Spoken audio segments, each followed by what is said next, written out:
rifles or anything, right?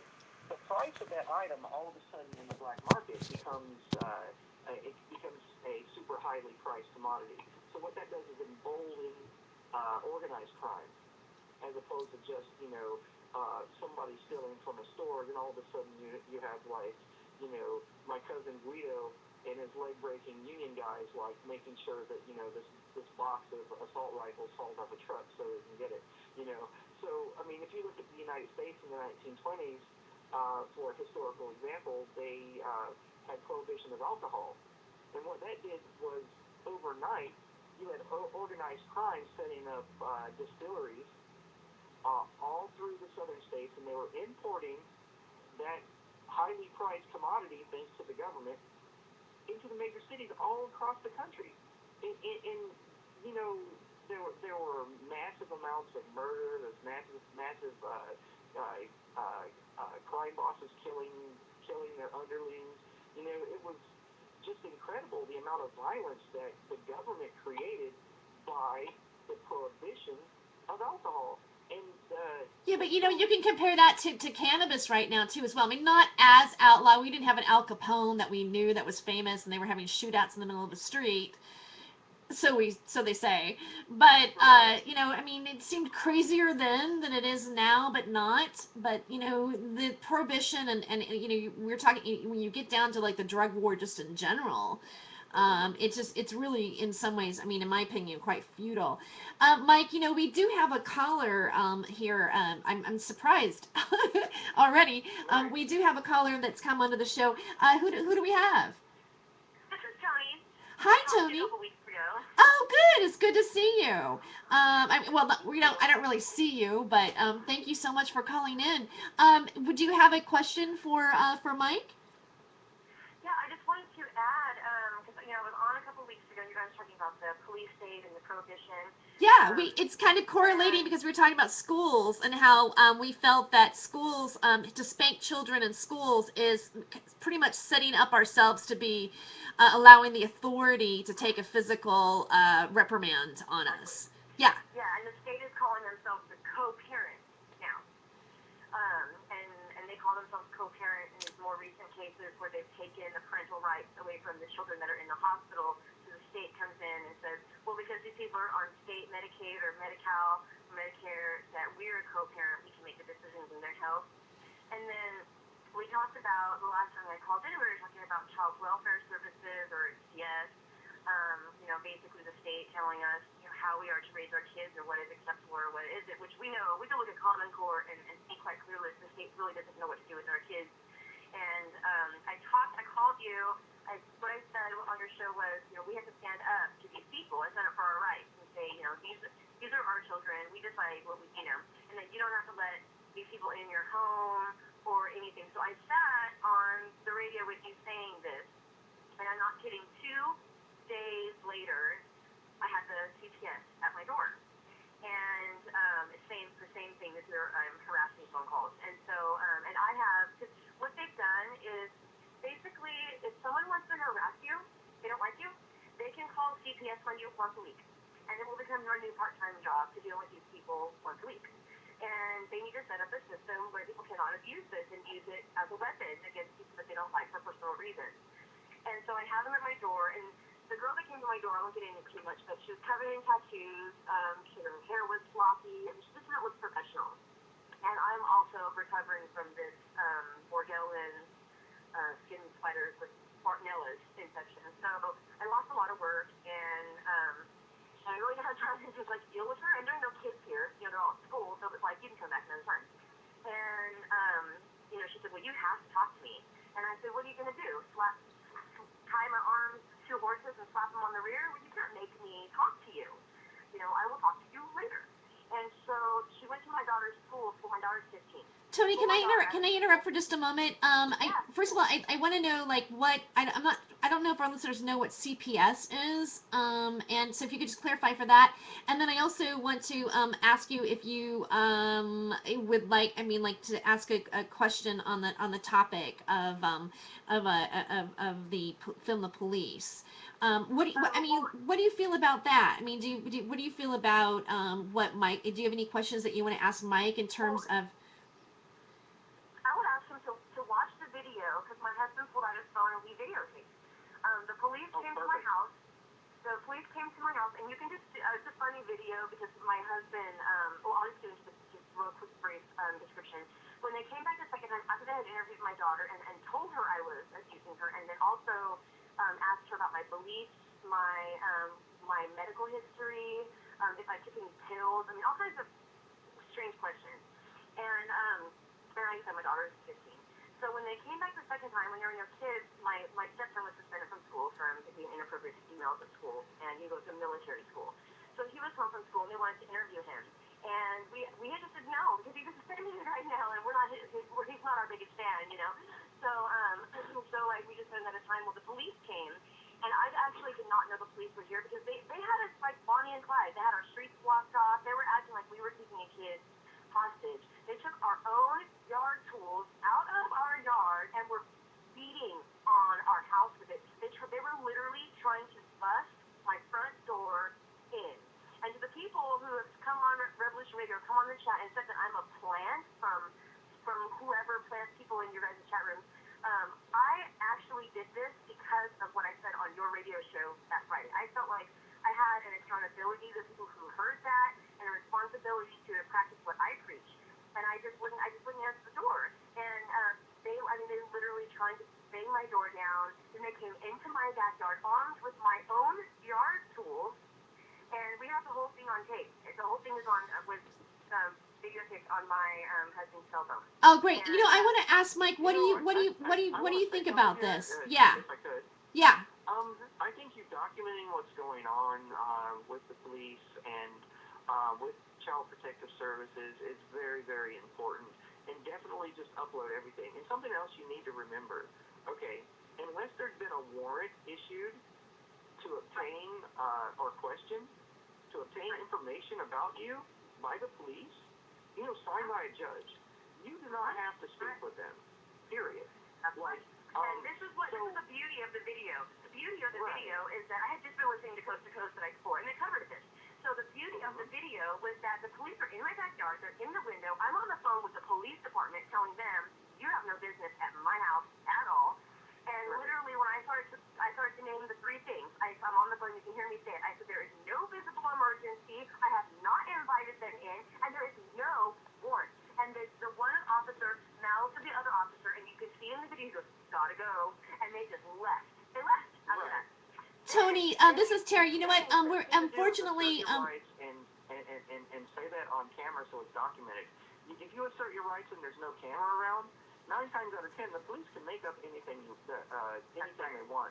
So that's the power of the camera. I don't know what your budget is like, but there's something else that I would suggest. They sell these things in stores. You can look online and buy them. They're for retail businesses that want to have a deterrent for crime. They're basically these dummy cameras. You can buy faux cameras that are quite a bit cheaper than having to pay for a closed-circuit TV system in your home. That's a little black dome that you can put outside your house, right? And it will make the police, it'll make any burglar, it'll make any shady person that wants to mess with you or your family feel like they're being scrutinized. So I would recommend getting one of those and putting it outside your house. Maybe so. Tony, we're gonna have to say, Tony, you know what? We gotta go. I'm gonna have to say goodbye because I have to go on a little bit more with the show here. I really appreciate you calling in. Yeah, thank you very much, and thank you for adding to the show and being here. We really appreciate it, and have a great day. So that was Tony, our caller, and I'm so glad that she called in, and Philip, we got some good information out there. So Mike, where we were talking about, in relation to her, some of the advice that you're giving her. What are some of the things that, let's say we do have a run-in with the police, what would you recommend that someone should do about that? Well, witnessing and filming literally hundreds of police encounters and having run-ins with the police myself, let me share with the listeners a little bit of my history. I just turned 40. I spent most of my 20s as a homeless person, wandering around traveling and living out of a backpack. So I was contacted by police quite a bit during that time. Um, and I started to learn about the law and learn about my rights as a citizen because of that interaction. Because I don't really believe anything out of someone's mouth. When someone says something to me, like, I don't take it at face value. I memorize what I can, and then I go and research it. But so I did this with the police over years of being messed with, because when you're homeless, you're constantly harassed. That's the only way to describe it. You're constantly harassed. You feel like you're always suffering from some level of sleep deprivation, and you get police contact after police contact. But to get back to your question, there's three phases of a police encounter. When a policeman walks up to you on the street, and you're walking there, and say you have a backpack on, and the police get a report on their radio that somebody with a backpack, was spray painted on a wall, hypothetically, let's say that. And the police walk up to you and say, excuse me, can I speak to you for a second? That's called casual conversation, okay? And in that, so in casual conversation, they ask you all sorts of things. Hey, can I see your ID? Hey, would you mind if I pat you down for weapons? Or hey, man, somebody, scribbled something on the wall, and I'd like to look inside your backpack. In casual conversation, they can ask you to give up any of your rights. They can ask you to give up your Fourth Amendment right to be secure in your papers, persons, and effects against all unreasonable searches and seizures, except by oath or affirmation, specifically naming the person or the things to be seized. That's written in plain English. Our Fourth Amendment in our U.S. Constitution, one of our inalienable rights, one of them. It's written in plain English. When it says except by oath or affirmation, they literally have to have a warrant or somebody willing to swear in court before a judge that you did something illegal. And then after that is obtained, then the state claims the right to go through your backpack. But in casual conversation, they can walk up and go, oh, hey, can I search through your bag? But even if you don't have anything to hide, I recommend you invoke your Fourth Amendment right. So in casual conversation, at first contact with the policeman, I would recommend people asking this question. Am I being detained, officer? Now, being detained is the second phase of a police encounter. When you're in detainment by the police, that means they have what they feel to be probable cause to arrest you, meaning they had possibly a witness or someone that said you had your backpack. You are the person with the backpack that did the scribbling on the wall. Now, in that phase, when you're being detained, you're not free to go. But in casual conversation, you're supposed to say, am I being detained, officer, or am I free to go? Now, if they don't feel like if the police don't feel like they have evidence to hold you, they're going to say you're free to go. So first thing I would recommend people to do is when they're in casual conversation with the policeman, is say, officer, am I being detained or am I free to go? Now, if they say you're not being detained, then reiterate that I'm free to go, right? You want to prompt the officer to say you are free to go. And if they say you are being detained, say, officer, can you please tell me why I'm being detained? Can you articulate probable cause? Can you articulate probable cause? And that means you're asking the officer to explain to you what law you've broken. Because they have no legal authority over you unless you've broken a law. And people really don't understand that. And something else I would like to add, during a police encounter, the cops will tell you in plain English, when they read you your rights, like say you've been arrested, they read you your rights. In your Miranda, it says anything you say can and will be used against you in the court of law. Can and will. Not it might be used against you. If you make your point saliently to the officer and explain yourself really well, then things you say won't be used against you. No. People are conditioned to believe that they can talk their way out of something with a cop. That is total BS. And I'll give you an example. Okay, in court, when you go to court, say you've been arrested for something, and you remember something that you said to the cop that would corroborate your side of the story. When you're in court, the district attorney will say, "Objection, Your Honor. This is hearsay," and they'll throw it out. So the only thing a cop can do is collect evidence that's going to damn you. It's inadmissible in court for anything that you've said to a policeman to actually be used to corroborate your side of the story. Meaning there is nothing, I'd like to repeat that again to your audience. There is nothing, not a thing you can say to the police that's going to help you. So the best thing is silence. Once you've been arrested, say, I invoke my Fifth Amendment not to speak. You know, I do not have to make a statement at this time without a lawyer present. So 3 stages: casual conversation, and when you're in that stage, when the cop walks up to you, you know, please ask the officer if you're being detained and am I free to go. The minute the officer says I'm free to go, say, bye, officer, I don't have to speak with you. Okay, if you are being detained, start invoking your Fifth Amendment right not to say a darn thing to them. And then if you've been arrested, keep invoking your Fifth and just don't say anything. That's the best thing I can say to people when they have a police encounter in the United States.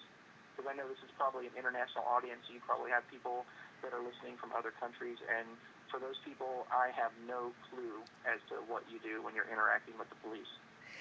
It would be interesting if somebody was listening right now and they were from another country, if they wanted to call into the show and let us know what that would be. I don't know if that's, if that's going to happen or not, but hey, why not put it out there? And so if you'd like to call into the show in the second hour, it's 347-688-2902. And we are actually on Studio A. So if you do want to call, we'll be taking phone calls in the second hour. Also, we do have Dino Reynolds. Dino Reynolds, gun advocate, will be joining us after the break that we have coming up here pretty soon. And we will be going to break in just a few minutes. I wanted to ask you, Mike, one of the protests, one of the things that was written about this protest that I want to share with the audience. I mean, this is like in the Facebook Evite. And I also reposted it on my new freedomofjoyce.net blog site with the Liberty Beacon. You can go check it out. And I'm going to read it after the break. We'll be right back.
How close we are to absolute chaos. The sick ones are sitting on their fat asses, eating and drinking themselves into a stupor, polluting the world without a second thought while it goes down the toilet. Nobody wants to do the nasty work. The shit that we all just think about. Most good citizens are just along for the ride, and they can bitch and moan and complain about everything when it doesn't work out. Get it? Revolution Radio, where we do the nasty work. www.freedomslips.com.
What are we supposed to do? I'm gonna fight, because I'm used to it.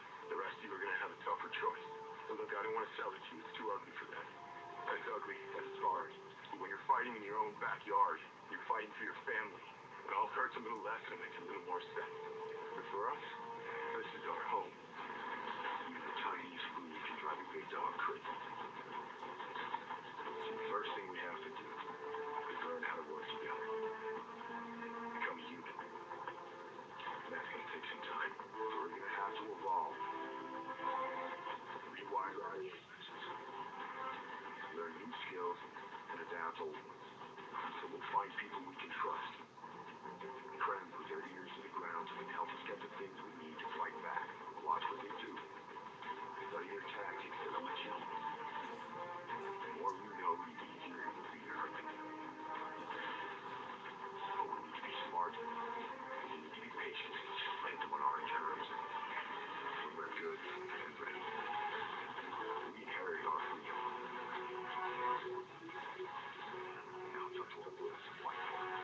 Revolution Radio at freedomslips.com, where the fight begins and information never sleeps. There is no good and evil. There is only power. And those too weak to seek it. This is the people's war. It is our war. We are the fighters. Fight it then. Fight it with all that is in us. And may God defend the right. Be sure to tune in weekdays, 5 to 7 p.m. Eastern Time for Strange Universe with Sean David Morton. With a strange, interesting, and engaging wide variety of topics. So be here on Revolution Radio, freedomslips.com. I would like to take you on a strange journey.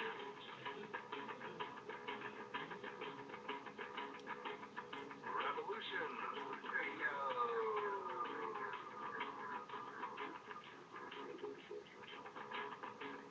You're listening to Revolution Radio, freedomslips.com, 100% listener-supported radio, and now we return you to your host.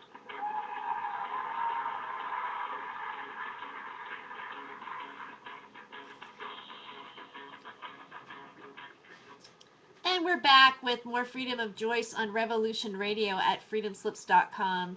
I just want to let you know that we are also listener supported, and so please do give us a donation at our website at freedomslips.com. And thank you very much for doing so and keeping us on the air with all this wonderful shows and programming that is going on. Today I have my guest is Mike Smith from Film the Police Portland.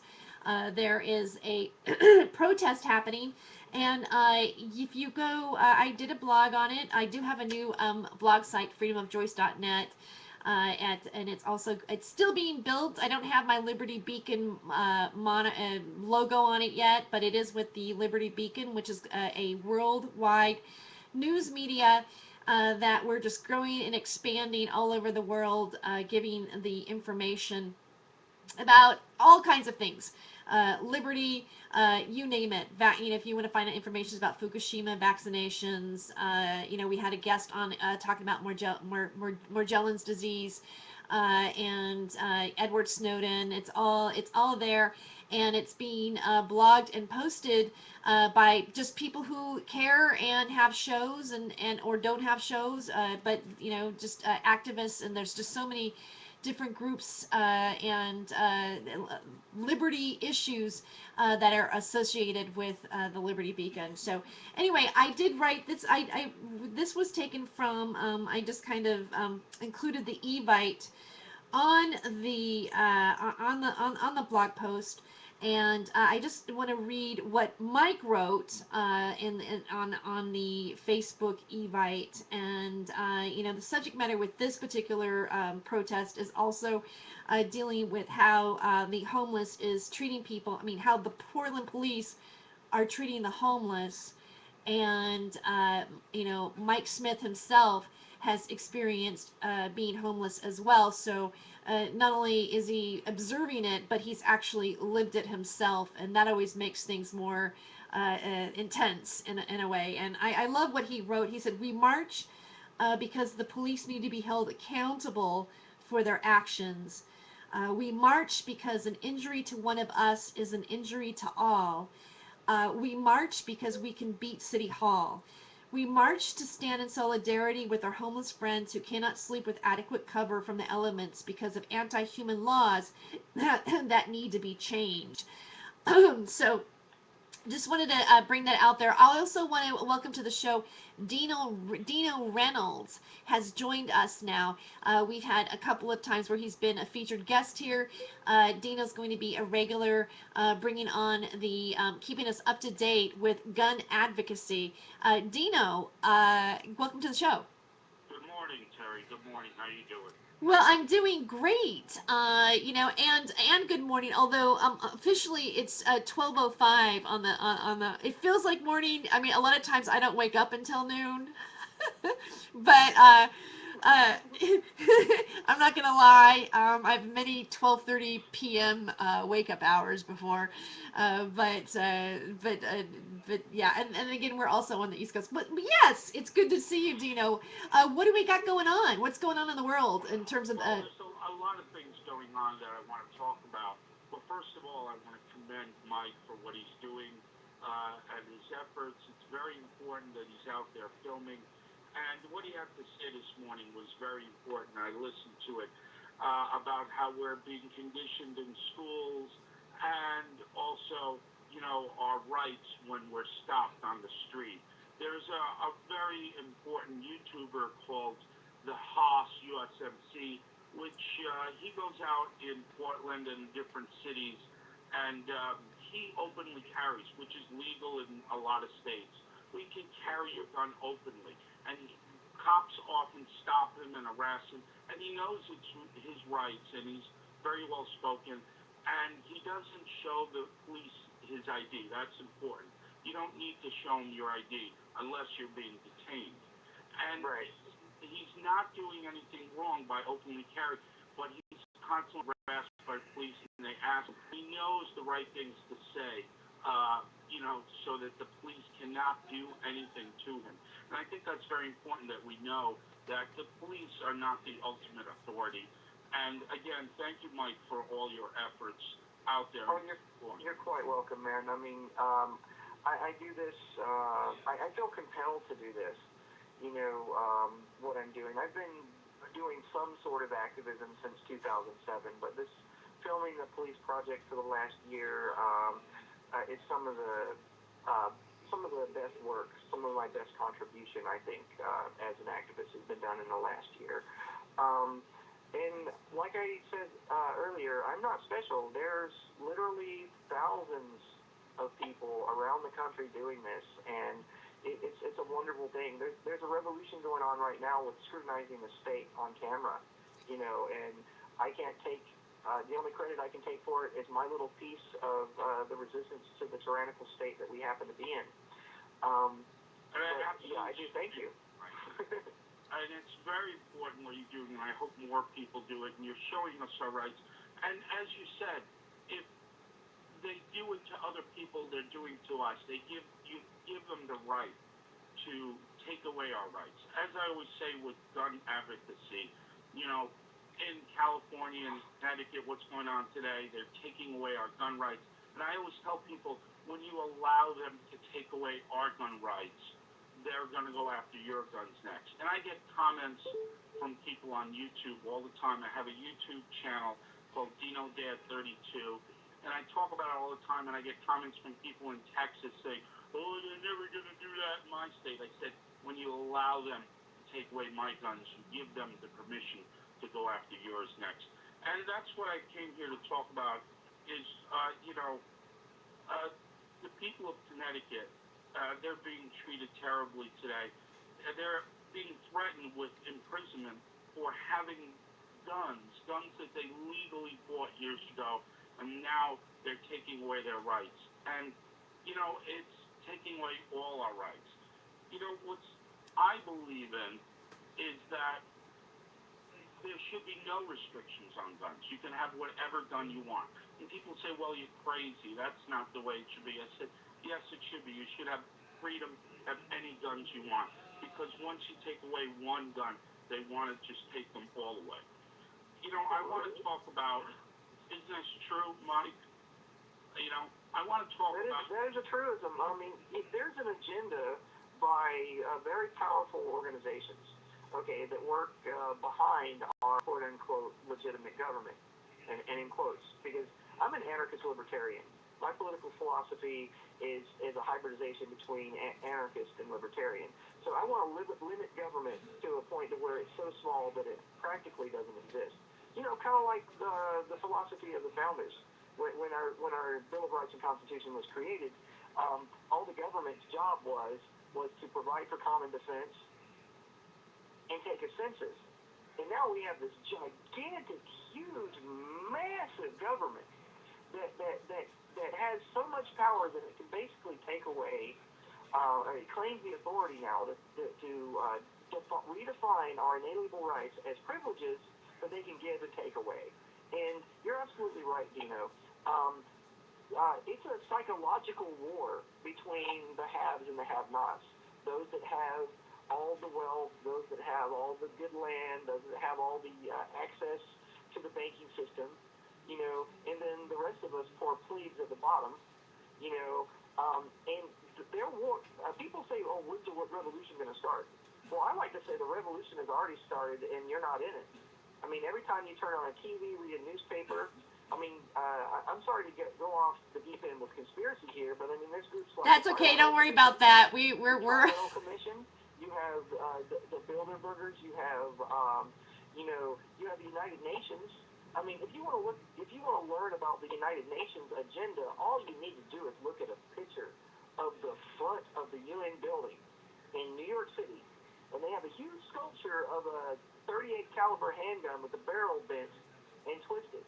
I mean, you know, and these groups that work behind our quote-unquote legitimate government, I'd call it a fascist dictatorship, you know, of the rich, basically, you know, their agendas plainly state that they want to disarm us. And a disarmed population is a servile, docile slave population. You know, and Dino, you reminded me of a funny quote I read on Facebook once, and then I'll, like, you know, shut up and let someone else talk. But the thing I said on Facebook, I saw on Facebook the other day that reminded me of what you're talking about is, it said, what was it? Oh, yeah. Okay. So we protect our president with men with guns.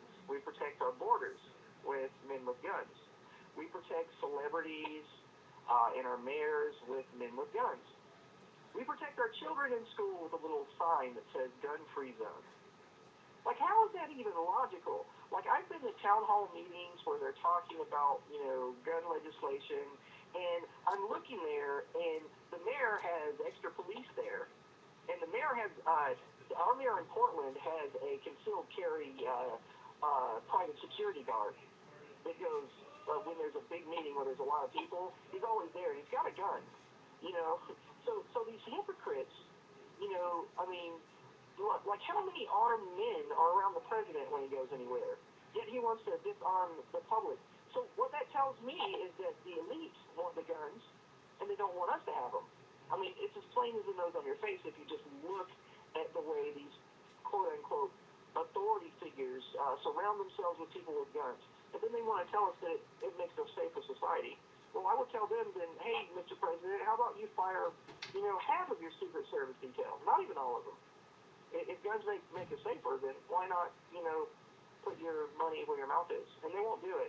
So therein lies the inherent contradiction, you know, between the elites and us. And I'll shut up now. No, go. I mean, that's perfectly fine. I just want to interject with something that came to my mind, and this is really silly. It's kind of unconnected, but when you're talking about like our Constitution and the Founding Fathers, I just felt like singing that song. Remember that song from Schoolhouse Rock, where it's like, "We the people, in order to form a more perfect union, establish justice and pure domestic tranquility, provide for the common defense." promote the general welfare, advance, did I say that right? And secure Yes, the absolutely. liberty to ourselves and our posterity, do ordain and establish this Constitution for the United States of America. I'm sorry. That never left Awesome. me. You got that right. I don't know how on key I am. I think I needed a tuning fork. You know, Mike, you talked about the police, and we talked about in the past the militarization of the police. I see today, you know, I'm a veteran, and I'm appalled that I look in police cars and there's a full M16 rifle, which I find offensive. And they're giving the police tanks and military-style weapons and armor. And what that does is, you know, there's an old expression, if you give someone a hammer, the solution to every problem becomes a nail. So believe me, that guy that carries that M16 in his car every day is dying to use that M16. And who's he going to use that M16 against? It's you and I. And the militarization of the police is escalating. Don't you Of think? course. And Oh, absolutely. you made the point of the unequal distribution of wealth in our country today, and that's what our key problem is. There are people on the street rubbing up against homeless people that are worth billions of dollars and can help so many people with their money. The Koch brothers, with 100th of their wealth, the $3 billion would mean nothing to them to end hunger and homelessness in America today. It's an unequal distribution of wealth in this country today. 100%. There's an unequal distribution of wealth in every country today. Yeah. Especially in America, we have these millionaires and billionaires that have so much wealth, and they become so powerful. And there's, such a need in this country for so many things, and they could change the world with just a fraction of their wealth.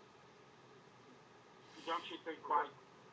I absolutely agree with that. But when I make this point to people, the one you made, people want to call me a socialist.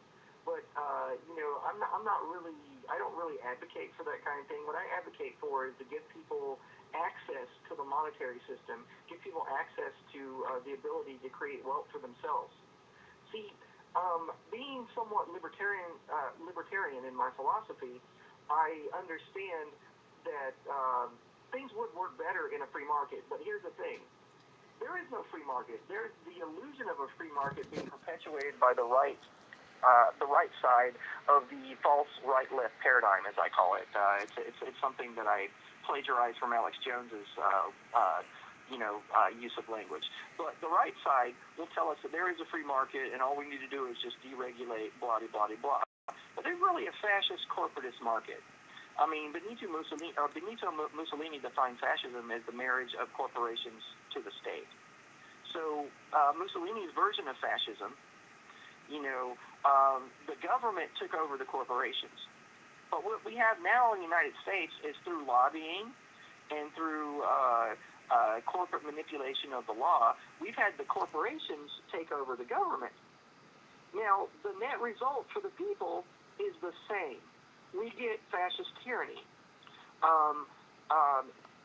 It's called corporatism now, but it's the same thing, the net result for everyone. And something that I want to point out is when you're talking about people's rights being taken away, you're talking about gun rights being taken away.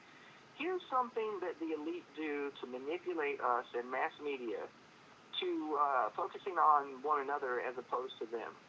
And here it is. Here it is in a nutshell. If you're a Democrat or Republican or somewhere on the left side of the spectrum and someone on the right, okay, and someone, say you're a Republican and, there's a news story that comes on TV about these evil anarchists, eco-terrorists, these people that work for Earth Liberation Front. And you're like, yeah, go get those left-wingers.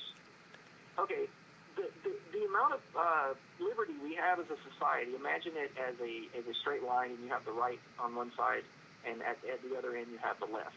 Okay, when the right-wingers cheerlead for the rights to be taken away from the left, okay, society has said it's okay to take their rights. And then And then when a news story comes on about, a homeschooler that happens to be a gun advocate, and the state wants to call them terrorists and take away their rights, people on the left cheerlead, oh yes, let's take away the rights of those right wingers. Well, so they get us to fight with one another, so we don't concentrate on them. And since we have presidential administrations that are, either Democrat or Republican, it seesaws back and forth through our collective psyche, and then incrementally, the sheer volume of liberty that anyone has from any political perspective whatsoever is lessened and lessened and lessened over time until we live in a state that makes what happened in George Orwell's 1984 seem like a vacation. And that's what's going on. They're conditioning us on the left and the right to fight with one another, and to cheerlead for the rights to be taken away from each other. And I think that needs to be put an end to. We need to start realizing that we're being manipulated. We're being psychologically herded like, barnyard animals would be herded. So I just wanted to throw that in there. I agree with you. I feel the same way, and I feel that the right and we've been preconditioned to have two opposing views, and there's a showdown that happens, and you see it in our competitions on television, reality television. It's sports. We've been indoctrinated. I remember in high school, it's like this team against that team. Who can get the best math scores? And if you do, you can go see you get to win the movie day. And it was like this whole, it's very, very competitive conditioning that I feel that I personally have lived. I think most of us have lived that way. And then you take it to your politics, and so you have the red states and the blue states. It's the liberal mind and the right mind. Everything's split in half. When in reality, that's the magician trick for things to be, like, well, what's going on behind that is my question. And you go, well, I'm just wasting my time here. This is a dog and pony show, and everything else is just, there's the wizard behind the curtain, basically, is the comparison that I think of in my head when I think about what's going on. And that's probably conditioning too. Because how many times have we seen The Wizard of Oz, right? But Terry, don't you think, we're being manipulated from both sides? This whole Democrat and Republican thing is just something they made up to condition us, to make us feel that we have control. But Yeah. really, we don't have control over the government. Wasn't it Joseph Stalin that said, those who cast a vote decide nothing, those who count the vote decide everything? And I believe that's true today. We're just being manipulated by both sides, given the illusion that we have some type of control over the government, which I feel we really don't. But, So, I have a question I want to put out there to everybody, and again, this is, I don't want to, sound, fearmonger or anything like that, but I mean, where is this? Where's the militarization of the police taking us? Is it that we're going to end up? Here's the protesters that are going on. Is it to keep what they consider to be the dissident voices for freedom or whatever that might be? The whole term of being an activist being compared to, I'm sorry, but it seems like domestic terrorist is just like basically waiting in the wings to be labeled.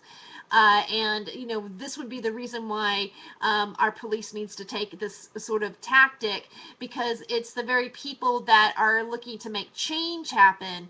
And if you see what was happening in the Ukraine, you're like, okay, yeah, that's terrible. It's more over the top than we have going on here in America, but it's really not that far off. And is this all leading us to FEMA camps? Is this all, I mean, is this where the agenda is leading everything to you? What do you guys feel about that? Well, it's happening today. The militarization of the police is, just a small step, and it's already here to martial law. Don't you agree, Mike? I mean, it's just a small step where they're trying to control us, and they're trying to invoke martial law against the entire nation. And that's what's happening absolutely. very quickly. I would like to expound upon it a bit. since I was so heavily involved in Occupy Portland, I read a lot of news stories over the last couple of years relating to Occupy. And there was a thing that came through there's a story that came through the business press. And if you type government gives away military hardware to police, if you just type that in Google, you can read this story. But it talks about federal government programs to give tanks and machine guns and grenade launchers and all sorts of nasty stuff that's developed, and it's military technology that's designed to kill people and break things. You know, and that program's been going on since about the midpoint of the drug war. But they specifically mentioned Occupy as one of the reasons why this is becoming more prevalent in that article. Yes, we're being incrementally conditioned to live in a police state. I mean, it's over everywhere. You know, if you turn on a TV, you're getting the side of the state, their perspective, you know, the perspective of the quote-unquote authority figures. I mean, let's think about it. You have all the judge shows and all the detective shows, and you have the CSI shows, and you have, they even have animal cop shows on the, you know, like Animal Planet TV show. So there's like literally hundreds of TV shows, and they all have very similar threads, hundreds of similar storylines, and they basically go like this. You know, they basically go like Law and Order went. You know, that was the first show that I really started analyzing was Law and Order. No, not Law and Order. Sorry, NYPD Blue. Correction. And the story went like this. You know, you have these cops that interact with criminals, and if they could just somehow, you know, circumvent that person's rights just a little bit, you know, like they'll have the cop take the person in the room and you know, slap them around a little bit or something, you know, or illegally question them. And it ends up that, you know, the cop was in the right at the end of the show. So we get that constantly with hundreds of different shows throughout the course of a lifetime, and we start to, you know, just blindly acquiesce, you know. And you mentioned, Terry, the FEMA camps. Yeah, that started in the 1980s with something called Rex 84 or Readiness Exercise 84, and the big thing about that was they were worried about black militants rising up, so they wanted to set up these temporary internment camps. And then you had something called Cable Splicer after that.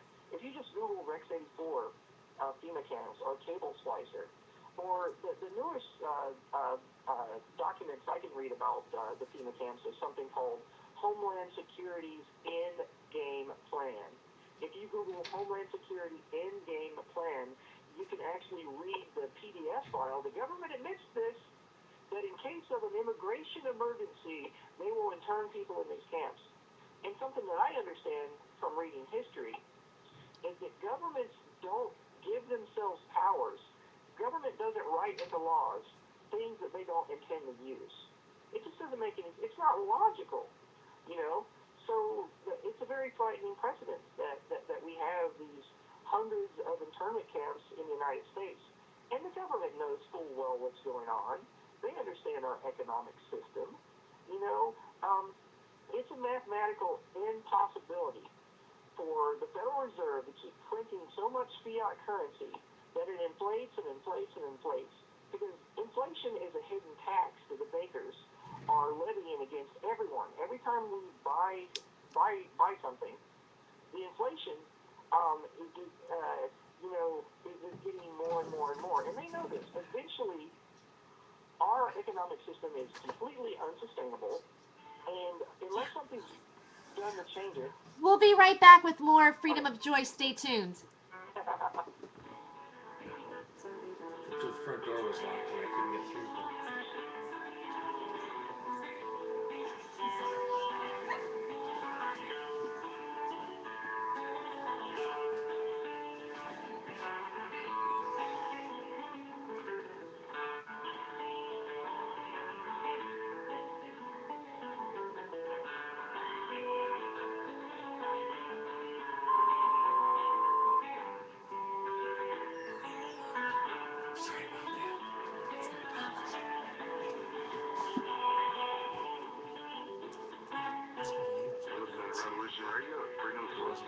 He's not ignorant of these other doors closed. See, you push up in there a little bit. Sorry. I'll get him in the morning tomorrow too, though. See. Gosh, I thought I was just seeing him.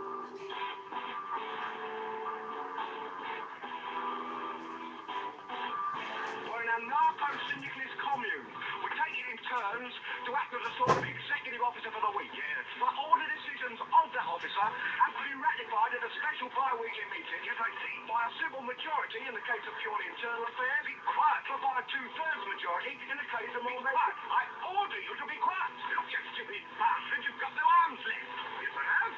Look, it's just a flesh wound. I don't believe her. She's such a display of courage, skill, nerve, Greg, stupidity. I'll do you for that. What? Come here. What are you going to do? Bleed on me? I'm invincible. You're a loony. A black knight's always triumph. Roundtable Live, Monday through Friday, 1 a.m. till 4 a.m. Eastern Time. Bring your ideas, bring your voice. King Arthur had nothing on us. Here at Revolution Radio, freedomslips.com.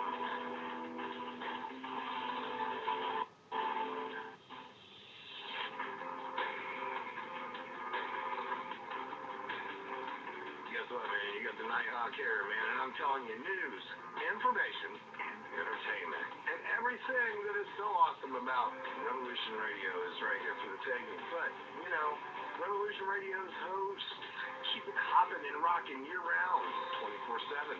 And I bet you have a favorite host, or maybe you got many favorite hosts, right? And I'm also betting you didn't catch every show.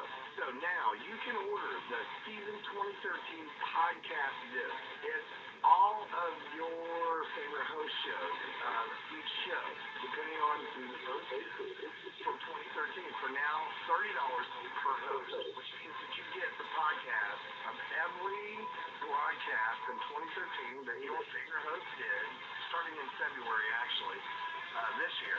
And not only do you help fund the station by picking these up, but you help fund your favorite host's work. Because I split the proceeds and sell less the shipping, of course. So this is just $30, and you get a DVD that has every podcast for the entire year. If it's kind of catchy or anything, well, all you have to do is visit freedomslips.com/season 2013.htm. There's a little box. You type in your favorite host name and click pay. And when you're done, you will receive your podcast disc in 7 to 21 days, depending on the demand. Hey, man, I'm just one guy, right? Anyway, and as an added bonus, man, if you order more than 5 hosts season DVDs, I'm going to give you a free 1-year access to our daily archives. So, man, don't miss out. It's all here. It's all here. You can help us. You can help the station, help fund the station, and the host get half of it, which means you get to help fund your favorite host. I mean, how can it be better? There's no other station out here that does that. So thank you very much. This is Revolution Radio, freedomslips.com, man. You're listening to the Nighthawk, and I'm telling you what, man, this is where information never ever sleeps, including me. Revolution Radio.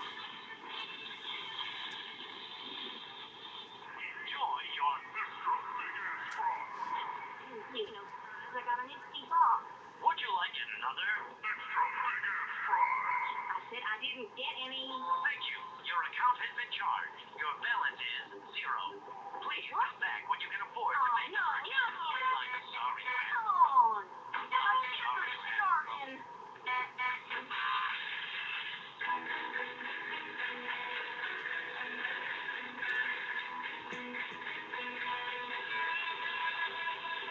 Thank you for tuning in to Revolution Radio.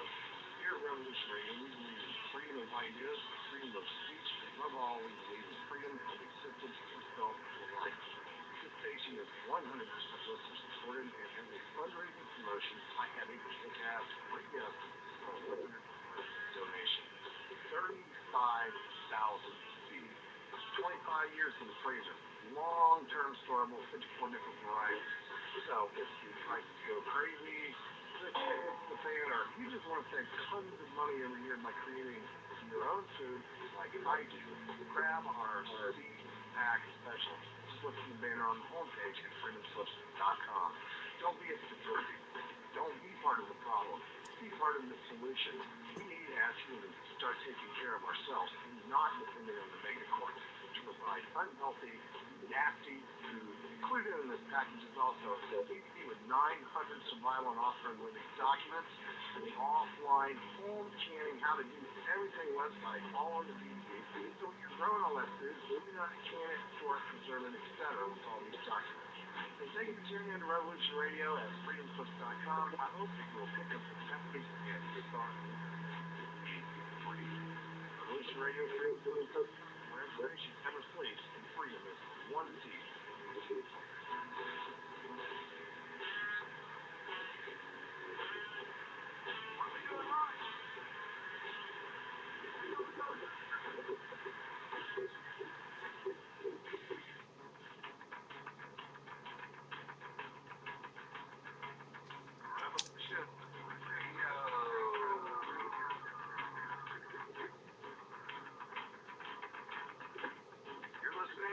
Revolution Radio, freedomslips.com, 100% listeners and radio.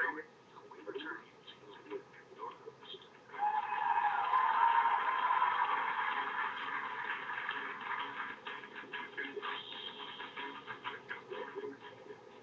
Oh, and we're back with more Freedom of Joyce on Revolution Radio.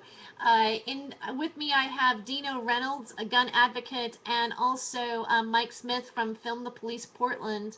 And Dino, you wanted to tell a little bit more. You have a story about Control in 1985. Can you share that with us? Well, that relates to the news today of what's going on in Connecticut with, they're overstepping their boundaries and taking away people's guns. I always say if you give them an inch, they will take a mile. If you give any part of the government some kind of power, they go overboard and power hungry with the powers that they're giving. I want to flash back to 1985 when I graduated high school. There was a group that came out called Parents Music Resource Center. And what they decided at the time is that there's certain records that came out that were too dirty for young kids to hear, and they wanted to put labels on records. That's all they wanted to do, was put a little sticker on records saying these lyrics are explicit or sexual in content, and maybe you shouldn't buy this record for your kid. And, Congress agreed with them, and this group headed by Tipper Gore, the wife of Al Gore, got some power. They passed this law that they can put stickers on records, which sounded reasonable at the time. The next day, after they got this power to put stickers on records, they had a list of songs that they wanted to ban, like Sympathy for the Devil by the Rolling Stones, and many classic rock and roll songs that we loved and grew up with. They wanted to completely ban them. I mean, this is reminiscent of the book burnings that they did in Germany in the 1930s. So the point is, you give the government a little bit of power, and they way overstep their bounds. We allowed them to put a sticker on record, and the next thing you knew, they wanted to ban classic songs that we grew up with and loved, like I said. And this is what's happening in the government today, and not just Connecticut, all around the country in California. They're overstepping their boundaries, passing laws, and they're lying to us when they're passing these laws saying, these laws won't affect the guns that you have in your safe today. But they're, as I talked about before, they're going house to house now and taking away people's guns, legally owned guns, for people that might have had a criminal past or might have had some kind of mental history in the past. They're going house to house today in California and taking away people's guns. And this is a clear violation of our civil rights. And this is what we have to fight for today, is our civil rights, as Mike has talked about. We have to be aware of what's going on and what is the law and how the government is overstepping their bounds. Don't you think, Mike? Oh, absolutely. I mean, I can give another example of government overstepping its bounds, and I have to reiterate in case your listeners just now started listening. I'm not right or left. I'm somewhere between. But if you look at well, I call him Odildo, but if you look at Odildo's healthcare, if you look at how he promoted that before Obamacare came into before it actually uh, got to us in the mail and we could actually read the fine print. He said if you want to keep your health plan, you're allowed to keep it. And now you can go online and research. Like there's thousands and thousands and thousands of people complaining, well, I can't keep my health plan. They always overstep their bounds. I mean, that Obamacare was written by a group of insurance people. It was written for the insurance companies. It's Swiss cheese, man, and they always upplay what the benefits of a law or a bill is, and they downplay the negative repercussions for the people, and people just fall for it. I think it should be mandatory that Congress and Senate members should have to read every bill. They should have to read the entire text from beginning to end before they vote. Because some of these things are 5, 6, 7, 8,000 pages. They weigh more than a baby. Okay? Like, let's pass through this huge piece of bureaucracy, and it's always full of lovely little goodies for tyranny. So yeah, that's one of the why you give them an inch and they take a mile. It's because the inch is all that people see. They only see, oh, this bill is for this. But they don't see the 7,642 other pages. Mike, I wanted to. We do have the protest happening tomorrow, and the march and the rally. Basically, it's a march and a rally. Before we go, and we've only got maybe 20 minutes left or 19 minutes left of the broadcast. Just wanted let's talk about this. Why is it happening? You've got like the homeless. I know that this is happening in other areas. It's a day of protesting, but yours has you brought in this issue of how the homeless are being treated by the police too, and I can definitely touch on that right quick. Basically, Portland has the city government has a very anti-homeless stance. There's a lot of laws well, they're not laws, they're city ordinances. There's a lot of city ordinances that, if you look at how they work in tandem, basically makes it illegal to be homeless in Portland. And allow me to illustrate. There's a no set lie ordinance in all the downtown area, meaning they can't sit down or lay down. Okay, so that during certain hours, basically all the 9 to 5 hours. Okay, so then all you can do is walk. Okay, and then they have urban camping laws are ordinances that stipulate that you can't cover up with a blanket or a plastic tarp. Well, if you're listening from somewhere else in the country, Portland is like, we call ourselves Puddle Town. That's another nickname for our city. It's because it rains about 4 to 6 months. If you add up all the days that it rained in a year, you get about 4 to 6 months of rain here. And being someone who's been homeless myself, I can tell you that at nighttime, if you get wet and you get cold, you're going to die of hypothermia. So if you combine the no set lie ordinance with urban camping laws, okay, you're not allowed to do anything but walk in the daytime. But at night, when you try to sleep, if you cover up with a blanket or a plastic tarp, we'll arrest you or fine you an exorbitant amount of money that you can't pay anyway because you're a homeless person, for the basic human right of shelter. So that's made a lot of people in Portland angry. We have a group called Right to Dream 2 that set up a homeless encampment right in the middle of downtown because there was land donated to them to do this.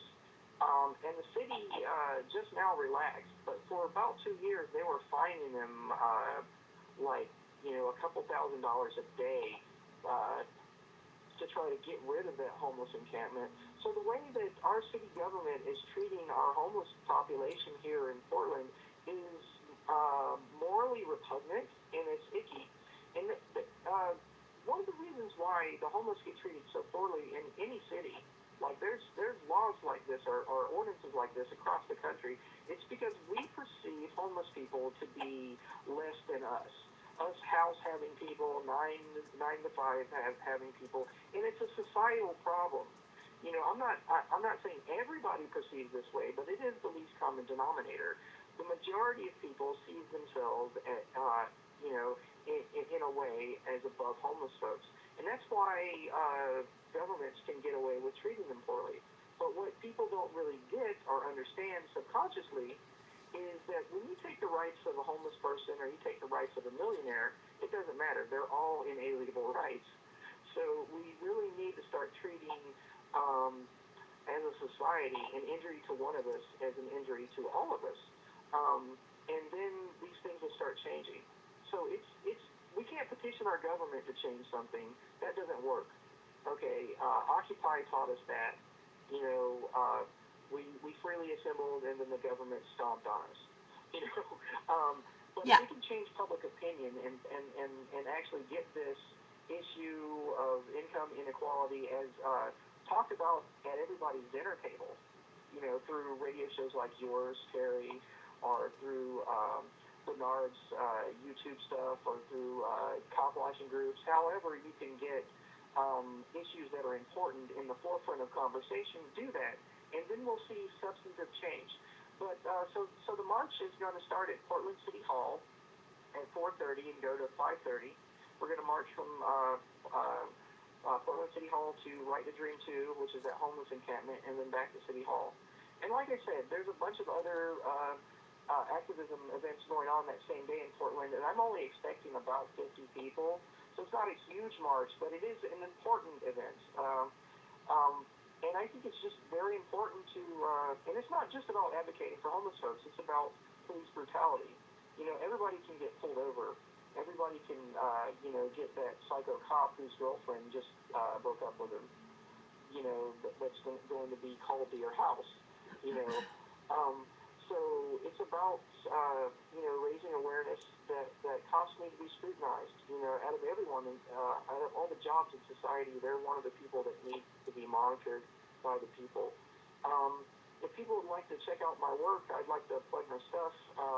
If you check out Mike Bluehair on YouTube, or just Google Film the Police Portland, you'll find literally hundreds of videos of police encounters I've done.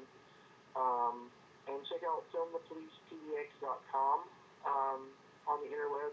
And please, people, do join my Facebook group. It's Film the Police, or it's FTP Film the Police Portland. I would love it if people got involved and, joined the conversation and the dialogue. And I'm sure I could learn from people if they go to the Facebook group and talk about their experiences. I'm in a learning process with this whole cop watching thing. I've only done it for a year, but it's been very exciting. So I think I've covered everything you wanted me to talk about. Well, I didn't realize that you'd only been doing it for a year. I've really enjoyed your postings, and really, I posted the last video that, well, not the last video that you did, but the one video that you did where the cop was writing the ticket to the homeless person because of their tarp.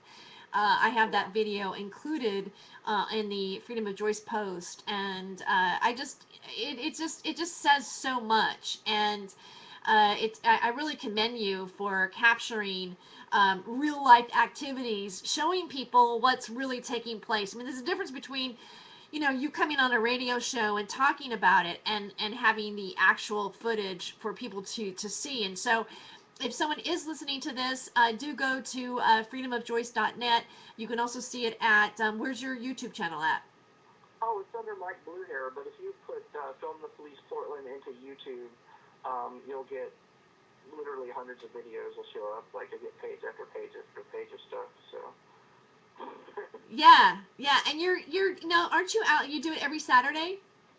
Every Saturday, or Friday, but most of the time it's on Saturday. Every Saturday, downtown area of Portland, Yeah, if you're in the Portland area, or if you just want to contact me from other places, go to filmthepolicepdx.com, and there's a contact button you can press to get my contact information.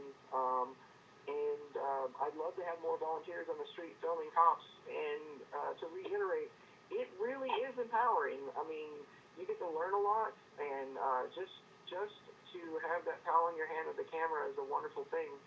And you can see and feel change happening right in front of you, because it modifies the police, the behavior of the police when they know that there's being a record made of what they're doing. And I think that's a wonderful thing. It's a lot different than other forms of activism because you can't really see the effect it's having right then.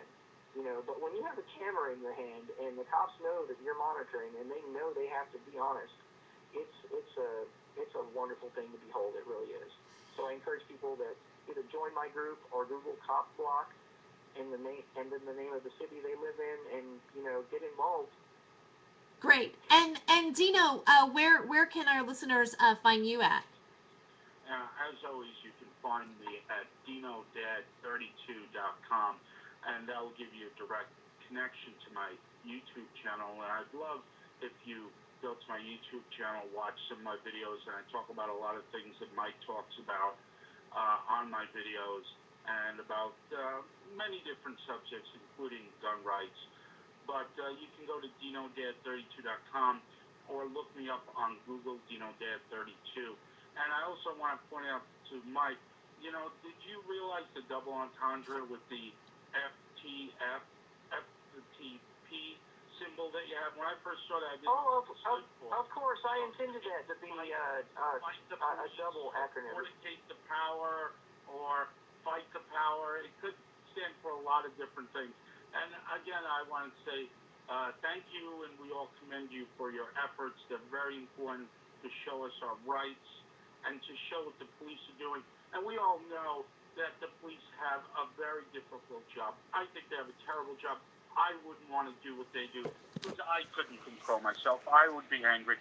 They have to confront the worst parts of our society on a daily basis, and I would get angry as they do, and I would do worse things that they do. The fact that they control themselves at all is amazing, and we do have to monitor them and control them so they don't do the things that happened in the past, where they kill people for no reason at all. I was watching an old movie, and a couple of guys were running away from these old-timer cops, and they just pulled out their guns and started shooting at them. Hey, these kids are running. I mean, things have changed, but things stay the same. Don't you think, Mike? I absolutely agree, and I wanted to back you up on this. 9 times out of 10, when I pull up on a police scene, the police may be enforcing a law that I disagree with, but they're acting in a calm, professional manner. I have mixed feelings about policing, like I said, being an anarchist libertarian, but I see a lot of well-intentioned people in front of my camera with a uniform on. I call them costumes. I say they're wearing costumes that are festooned with the regalia of oppression, the taser, the gun, and the nightstick. But, my philosophy is to try to poke fun at the state, or as far as I'm concerned, government is basically turned into force. We've used our ballot. We voted for government to use force on our behalf, But policing, it's a hard thing, I mean, I wouldn't want the psychological burden of having to deal with people that may be violent all day, at work from 9 to 5 or whatever their shift is. So I commend the cops that are trying to do a good thing. It's just the ones that seek to misuse their authority or to abuse the power that we've given them with our consensus. I would like to crucify them with a camera in the court of public opinion, because that's where I believe our only power lies. Our power lies in 2 places: with the money we spend and the court of public opinion. The rest of it, the ballot box is not done very much to help us at all in the last 100 years, you know. But yes, there are a lot of good cops out there, and I thank them for what they're trying to do. Mike, don't you think that, you know, that power and that uniform goes to their head? You know, years ago I did a movie where I played a cop, and during the breaks while we were filming, I had the uniform on, and I would go around. I remember just going into a convenience store and getting a soda, and everybody treated me different. They looked at me different. They acted different. Even the crew treated me differently when I took off the uniform. They're like, hey, you're just a regular guy now. And that uniform and that power goes to their head, and they go crazy with that power sometimes. And, you know, you have to, you know, commend them, the good cops that do the right thing. But there are a lot of bad cops out there also. You know, Dino, I'm going to interrupt here for a minute. There's somebody in the chat line that is looking for your contact.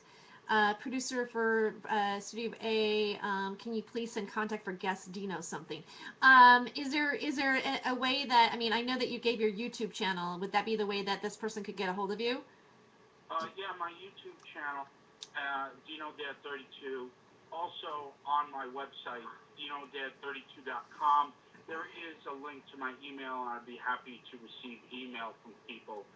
So just go to DinoDad32.com, and you can talk to me directly through that link, and I look forward to any comments from people. Wonderful. And we're about to wrap up here.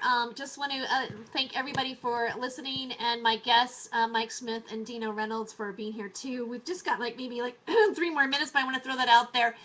You can find my information. I have a new website, freedomofjoyce.net. With the Liberty Beacon. It is still being built, but I did make my first post about this particular march and rally, and all of the information that you could look at and read about. Check out his video. I've got a little video on the bottom part. There is the an address where you can watch the Ustream of everything that's going to be taking place tomorrow on the gic.org website, and that is with the Global Illumination Council, which is Bernard Alvarez's hub, and he also has a show, Just Bernard, here on Revolution Radio. That is where you can see the actual live stream here if you were listening, and you know, just wanted to throw that out there. And you can, I am actually performing in Bend, Oregon tonight at the Volcano, the Volcano Lounge and Pub. And so if you are in the Bend, Oregon area, I am Terry Joyce, and I will be headlining the show this evening. So that's a little shameless plug for me. So, well, I think we're done. And thank you so much for listening. We'll be back next week.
I'll give you a hug.